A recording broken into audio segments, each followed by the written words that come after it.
Chers amis, bon sabbat encore une fois. Prépare-toi à la rencontre de ton Dieu. C'est le thème qui a été retenu pour cette semaine de prière, d'évangélisation. Et aujourd'hui, le titre du message, je l'ai intitulé « Tu es pesé ».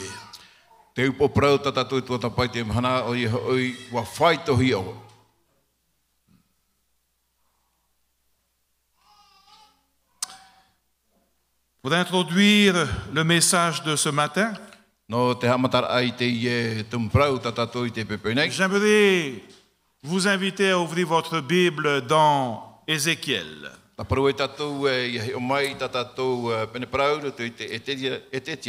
Chapitre 14, le verset 12, 13 et 14.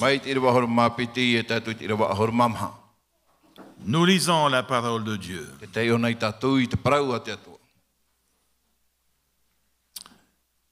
La parole de l'Éternel me fut adressée en ces mots. Fils de l'homme, lorsqu'un pays pécherait contre moi en se livrant à l'infidélité, et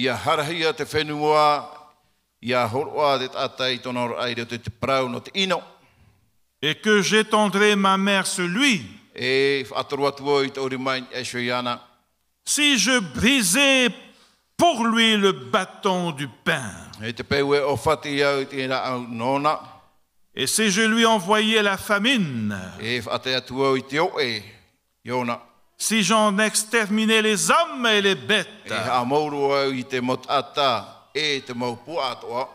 et qu'il y ait eu au milieu de lui ces trois hommes, Noé, Daniel et Job, ils sauveraient leur âme par leur justice, dit le Seigneur l'Éternel. Chers amis, ce chapitre nous enseigne que si Dieu venait à détruire Israël à cause de son péché, seulement trois hommes seraient sauvés. Noé, Daniel et Job. Only three people. Et si si aujourd'hui Tupoué venait à être détruit par Dieu à cause de son péché, combien d'entre nous seront sauvés du jugement de Dieu? S'ils vivaient aujourd'hui, ces trois hommes, ils seraient sauvés. Noé, Daniel et Job.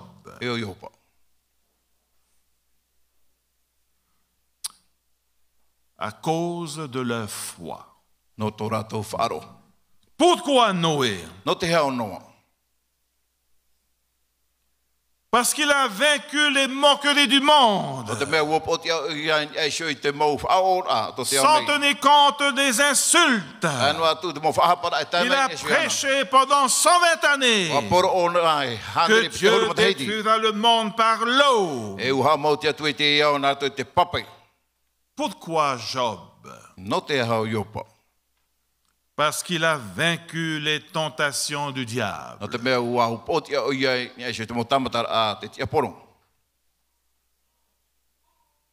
Pourquoi Daniel? Parce qu'il ne s'est pas laissé emporter par les plaisirs du monde.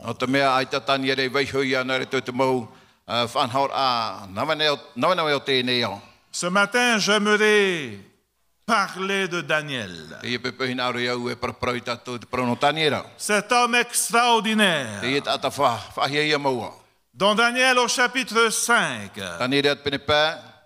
chers amis, nous sommes en 539 à la veille de la prise de Babylone par les Mèdes et les Perses. Le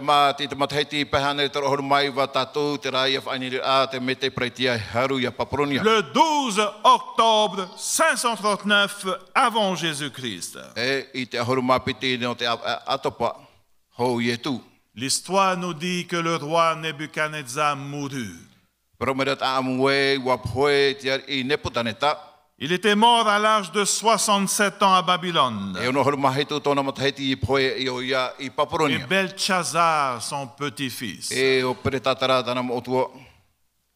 règne sur l'empire.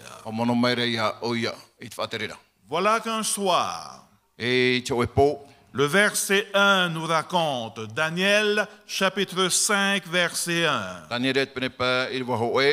que le roi Belchazzar donna un grand festin à ces grands nombres de 1000. Il but du vin en leur présence. Chers amis, c'était un très grand festin. Extraordinaire. Jamais organisé à Babylone. C'était aussi stratégique de sa part, afin de stabiliser son royaume, qui était sous la menace des Mèdes et des Perses. Ce soir-là, lors du Tamara, la nourriture était à volonté. Du vin sans limite et des femmes sans limite. Voilà comment le monde s'amuse.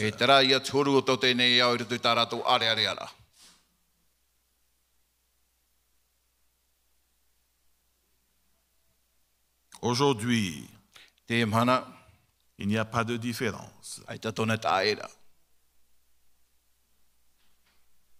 Mais au fond de lui, le roi Belchazzar avait une autre ambition que de s'amuser.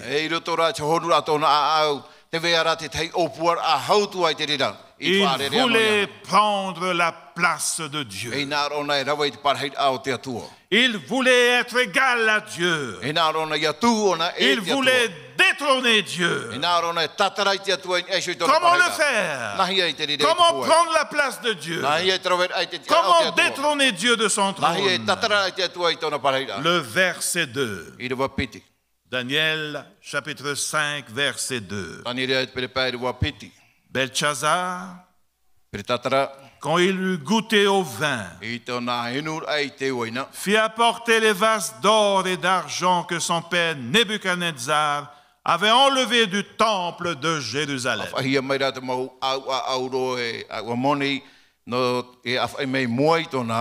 Afin que le roi et ses grands, ses femmes et ses concubines son service pour boire. Oh oui,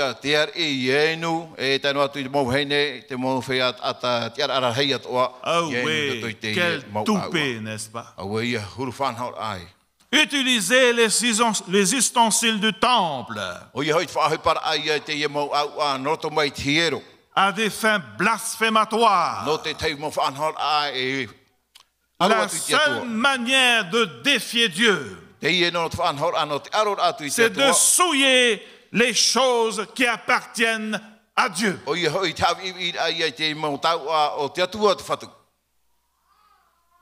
Chers amis, est-ce qu'il nous arrive souvent de défier Dieu? Est-ce qu'il nous arrive de prendre des choses qui appartiennent à Dieu? Des choses qui appartiennent à l'Église? Des choses que nous prenons pour nos besoins personnels? Les offrandes, par exemple. les dîmes par exemple, et bien d'autres choses. Le verset 5 nous dit, en ce moment apparurent les doigts d'une main d'homme. Ils écrivirent en face du chandelier, sur la chaude de la muraille du palais royal. Le roi vit cette extrémité de main qui écrivait. Alors le roi changea de couleur et ses pensées le troublèrent. Les jointures de ses reins se relâchèrent et ses genoux se heurtèrent l'un contre l'autre. Chers amis, l'idée de la main de Dieu qui écrit se rapporte généralement à l'idée de jugement, la fin d'un système, la fin d'un royaume, la fin d'un règne. Plusieurs théologiens commentent ceci. Il y avait une lumière comme un éclair se produisait à chaque formation d'une lettre sur la mur. Des mots brûlants apparaissent sur le mur. C'était des lettres de flammes.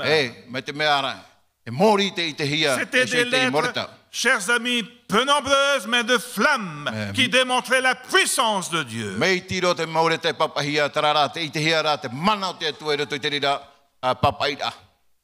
L'histoire nous dit que le roi cria avec force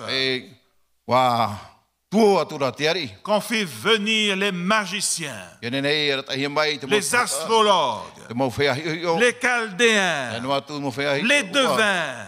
Et le roi prit la parole et dit aux sages de Babylone,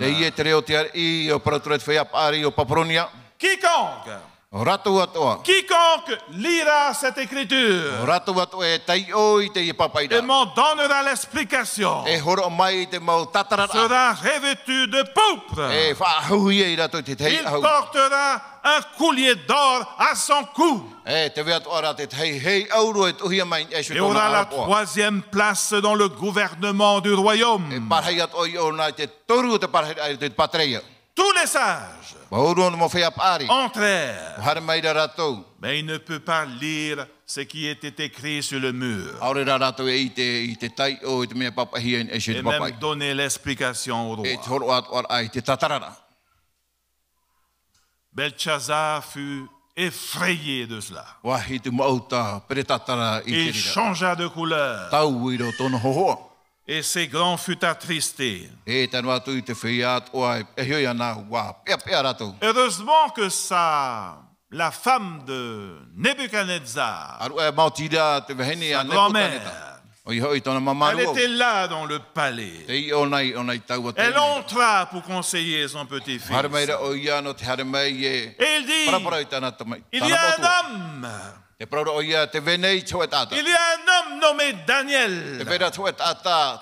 Il a un esprit supérieur, intelligent. Il a la faculté d'interpréter les sons. Il y a un homme. Il y a un homme dans le palais. Lui pourra te donner l'explication. Alors Daniel, âgé de 84 ans,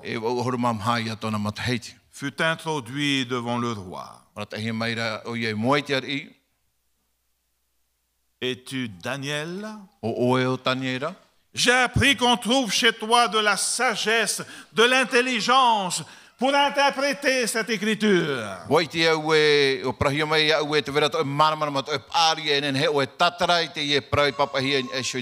tu le peux,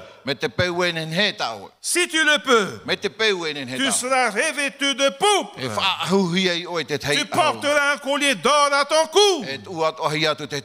Et tu auras la troisième place dans le royaume, dans mon royaume. Qu'est-ce que Daniel a répondu? Au verset 17. Daniel répondit en présence du roi. Tapez à tout.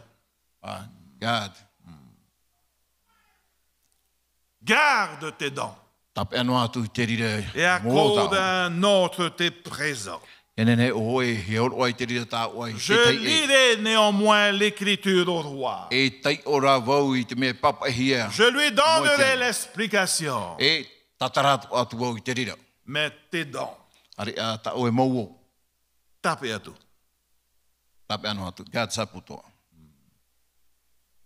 Autrement dit, Daniel lui répondit, on ne m'achète pas.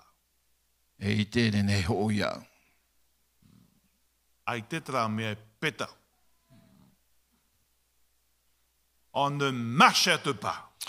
Quel exemple! Quel exemple venant de cet homme de Dieu! Il n'a pas sacrifié sa foi pour les choses de ce monde. Il n'a pas sacrifié ses valeurs spirituelles pour un poste au gouvernement. Quel homme intègre, n'est-ce pas? Aujourd'hui, les hommes intègres, ça se compte sur les doigts.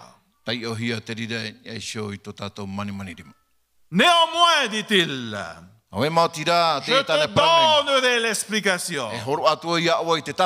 Mais avant, laisse-moi te donner les raisons pour lesquelles Dieu a envoyé ce message. Au verset 22, Daniel lui dit, c'est à cause de ton péché. Oui, tu n'as pas humilié ton cœur. Toi que tu connaissais toutes ces choses. Quelles sont ces choses? Que Dieu existe. Son grand-père Nebuchadnezzar, il avait enseigné son petit-fils par rapport à Dieu. Il connaissait la parole de Dieu.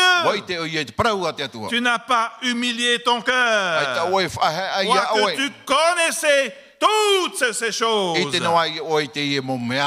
élevé contre le Seigneur des cieux. Les vases de sa maison ont été apportés devant toi. Et vous vous en êtes servi pour boire du vin.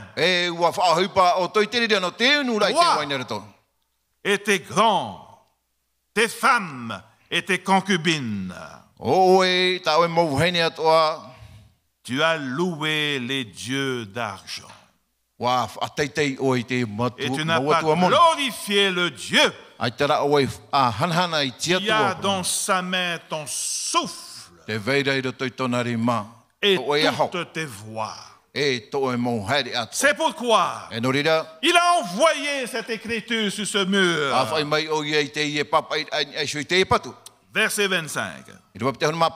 Voici l'écriture. Voici l'écriture qui a été tracée. Comptez. Comptez. Pesez. Et diviser. Ensuite, Daniel lui expliqua ces mots. Comptez. 2 fois comptez. Oui, Dieu a compté ton règne. Et ce soir, il mettra fin à ton règne. Pesez, Tu as été pesé dans la balance divine. Et tu as été trouvé léger. Divisé. Ton royaume sera divisé. Et sera donné aux Mèdes et aux Perses. Chers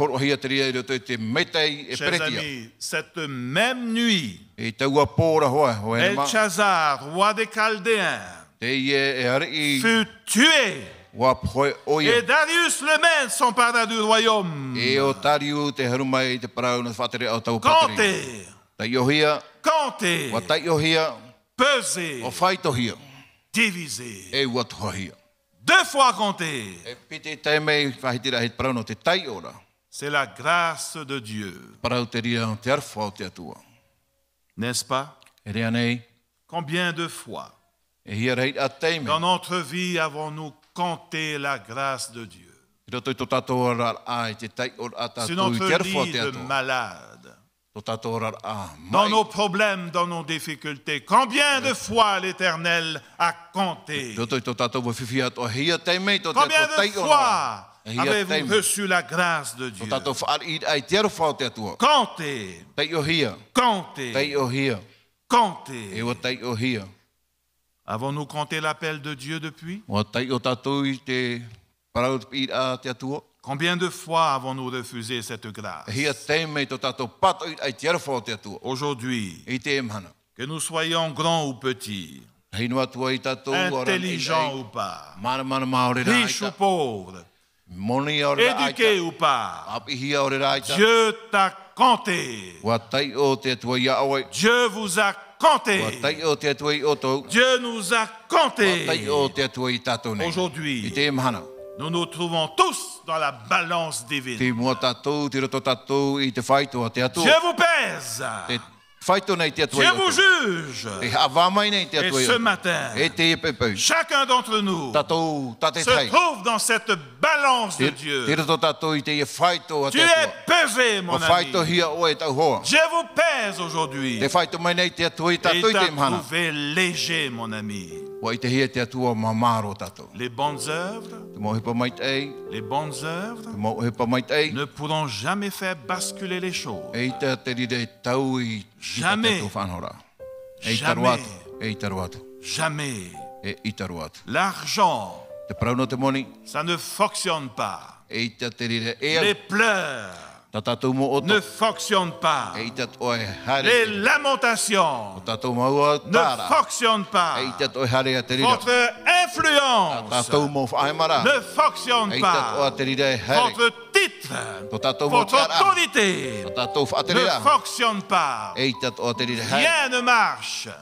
Rien ne marche. Rien ne marche. Seul Jésus pourra le faire. Seul Jésus pourra vous défendre. Avec Jésus, c'est compter. Compter et gagner. Chers amis, nous sommes tous dans cette balance divine.